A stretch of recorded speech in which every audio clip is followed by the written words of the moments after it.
Oxley had their season opener, week one. They have 5 weeks of action, and we have been selected as their preferred broadcaster. So we'll be live streaming all their games every single week. Um, you guys can start it off. What are your highlights so far? What are your favorite moments from week one of the Ox League? I Go go ahead, ahead. Tyler. Go to you first. I've Oh never no, gotten to see Dom play ever in my life before until this. I've obviously he's like big around locally. He was cooking people. He was getting to the rib like it was nothing. He was shooting on everybody. He was in everybody's face. I think that they lost that game. I think it was against the Eagles. I think because of him actually. I think he fouled someone. But regardless, it was some of the best basketball I've seen.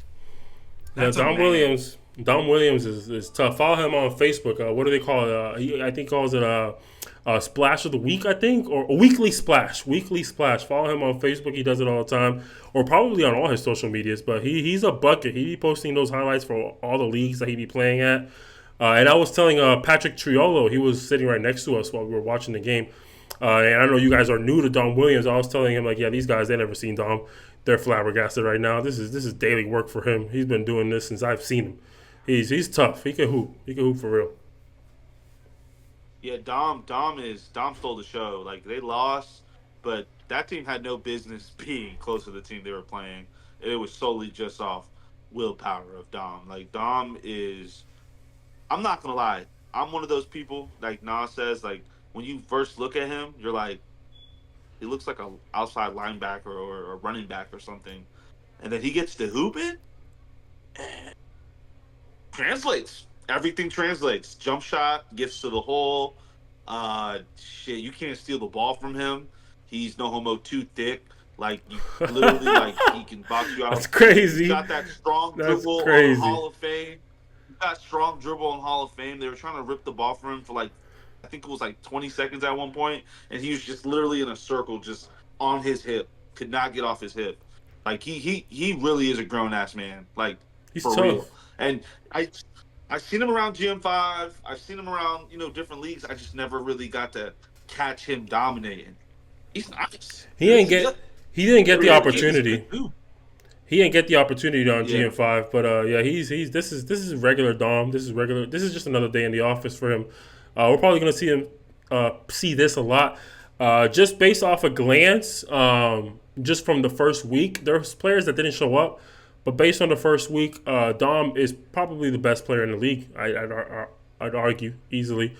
But Riley Kilgore on the other side definitely gave him some competition when it came to getting buckets. They were matching each other bucket for bucket. I think he had like 29. If it wasn't for Dom, he would have had the highest scoring night for anybody in the league. Dom had 31. Riley had 29, and even man Jeremy, right? Jeremy Jeremy Young on that Evans. team had 22. Is it Evans? Jeremy Young had the game winning Young. free throws Yeah, Jeremy because of Young. Dom. Yeah, Jeremy Young. I apologize. Jeremy Young. Yeah, he was another bucket. Pluto kept saying he reminds me of Brandon Miller. I definitely see the comparison for sure. He was tough. bro, bro.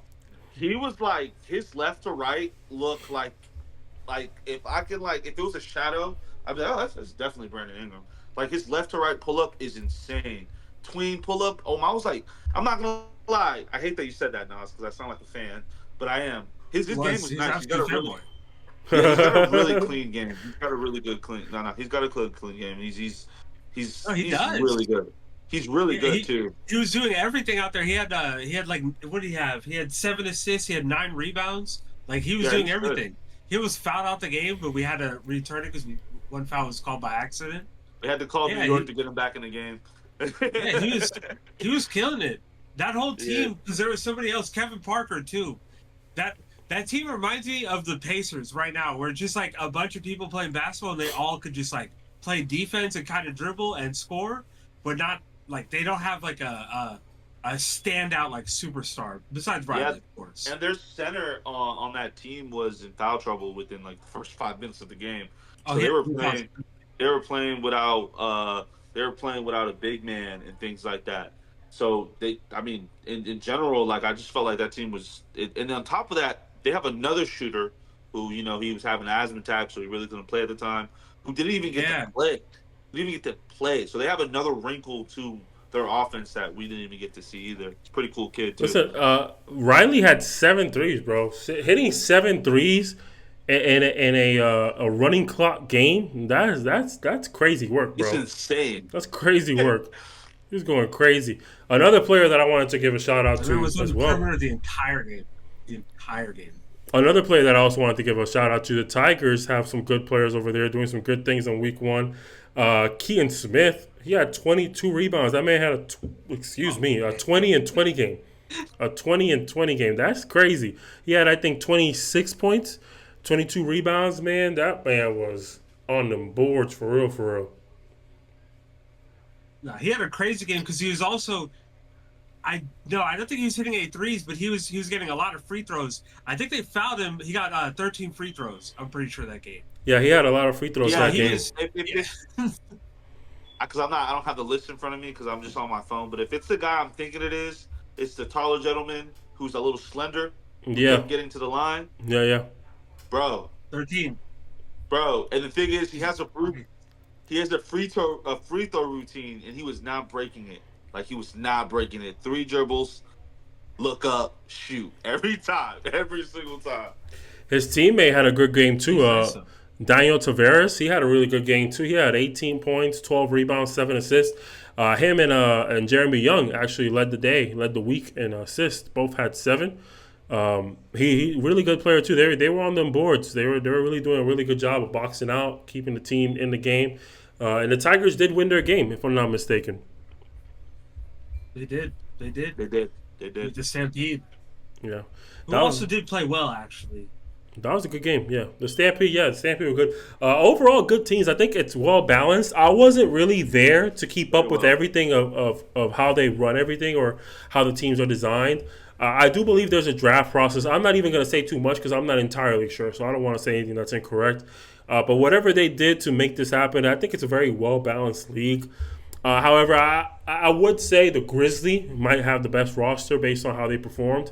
On the roster, they also have D'Angelo Lee, who did not make it to week 1.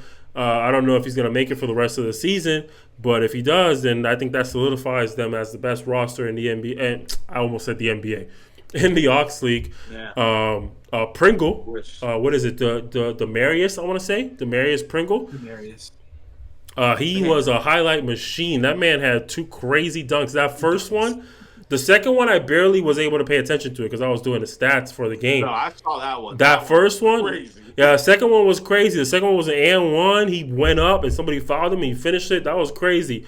But I only caught the end of it. The first one, though, the whole play was phenomenal, bro. They had great ball movement. I'm talking about pass, drive, kick, pass, drive, kick, over and over again.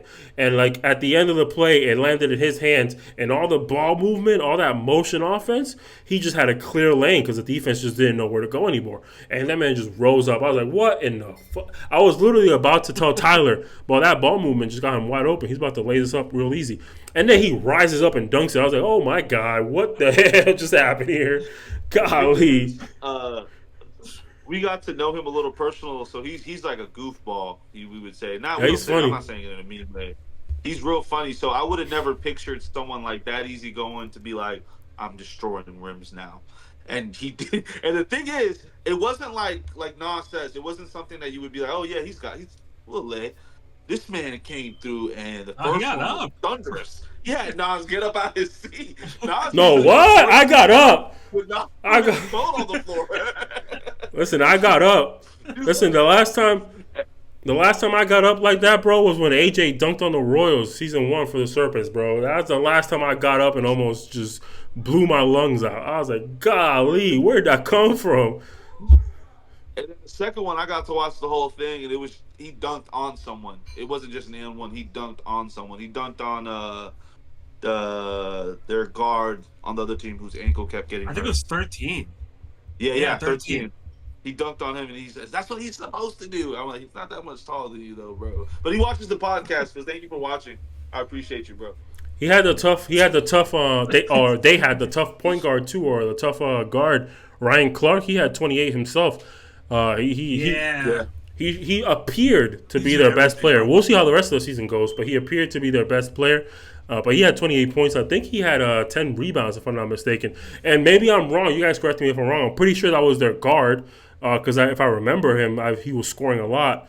But the fact that he had 10 rebounds was crazy too. So they have a stacked team, man. Yeah. They had D'Angelo Lee to this equation. They're gonna dominate. They're gonna dominate for real. Yeah, they should Yeah, be he a had really 5 good threes, team. bro. He was out there smiling the whole game. Bro, I've he was never having seen a someone look like they blast. were enjoying playing basketball so much of my life. I would just be annoyed, like dealing with this, and he's just laughing and he's smiling the whole time. He's calling for subs every once in a while, like I'm pissed off. Yeah, that He's was- like off the bench. 28 and 10, 5 threes. yeah, Marcus Russell had 14 Tyler rebounds. actually beat them. They're tough, bro. They're tough. Yeah, Actually, the 30 the big, yeah. Yeah. God. out of the 5 players with the most assists on week 1, 3 of them are from the Grizzlies. That's how you know their ball movement was elite. That's how you know. Even Pringle had 6. Yeah, and the crazy thing is, the 5th person on this list had 5. I don't know. Actually, you know what? I'm gonna click on it. Let me see. Let me confirm if I'm even right. Oh no, never mind. A lot of people tied, but the 5th person on that list had 5, and Patrick Triolo had 4 himself. So like that whole roster was just dish. That rock. Yeah, they were just dishing the ball out, bro. The ball movement on that team is They're crazy. having fun. Yeah. That's fun basketball. I'm not gonna lie, the Ops League in general, just a real quick synopsis. One, Nas is right. It's very balanced. All the teams have an equal chance in fighting. I don't think we saw anything too lopsided, and if it did, it got back to marginal points within, 8 to like 6 point games, and now we're back into it towards the end of the game. So that's number one. But number two is the competitiveness and the respect for everybody. I like that both the teams have to shake hands like high school rules, because we're all grown ass men at the end of the day. We all have jobs. Like, this is fun. This is what we do. On the meantime, in a league like this, and no disrespect, there's not going to be like an NBA guy who pulls up and watches you play. Then again, you never know. Things can change for people and situations. But regardless, all the I time. love how competitive it is. And I know I say this about every league, but this one's a little different. This one's a little bit more mixy. This one's a little You bit do. more, You do. edgy. I like it. I know, I do. I'm gonna say there's one team that stands out, and it's the Grizzlies, which the owner is a part of. I'm not gonna say collusion, but I am gonna say collusion. But outside Conspiracy. of that, though, every team really feels like it's close. Like the Eagles versus the Tigers, and that could have went either way. Any team could have won that. Or Eagles Yep. versus Lions. Lions. Yeah. Could have went either way. I could see any team winning that. Like all of these, I could see any team coming away with this. I like this. Yeah. It's enjoyable. It's fun basketball. Yeah, and we were having fun. Like, and I'm not saying we don't have fun everywhere else. We have fun everywhere we go. But it was a little different. It was fun. I'm not gonna lie. I enjoyed like just the games. I enjoyed the banter. Like, it was fun. It was fun. It was definitely fun. Yeah, it was fun, man. For those of you who did not get a chance to catch the action, man, go ahead and go to our page. We re-uploaded it. The live stream was a little sketchy because of the Wi-Fi connection. We had no control over that, so we re-uploaded the recording. Looks great. Go to our page, catch the Aux League Week 1. We'll be back this week, June 27th, this Friday, in a couple days to go for Week 2. Hope to see the same action. Expect to see the same action. So make sure y'all tap in for the live stream. Make sure y'all go watch the highlights from the re-upload. We're also going to do some top 10s as well to keep the fans happy and show them what the Aux League is all about. I'm going to post a link to the website on this podcast, on this live, down below for y'all as well, so you guys can go to the website, look at all the stats, look at all the performances, look at all the teams, schedule, all that stuff, man. They got some great stuff going on. The Aux League is the next league up in this community, in this general area, so make sure y'all go tap in. Tickets are only $15, so go to the Gateway Church in Winter Park. Hit them up, $15 to catch them live. You're going to see some highlights. You're going to see Dom. You're going to see Pringle.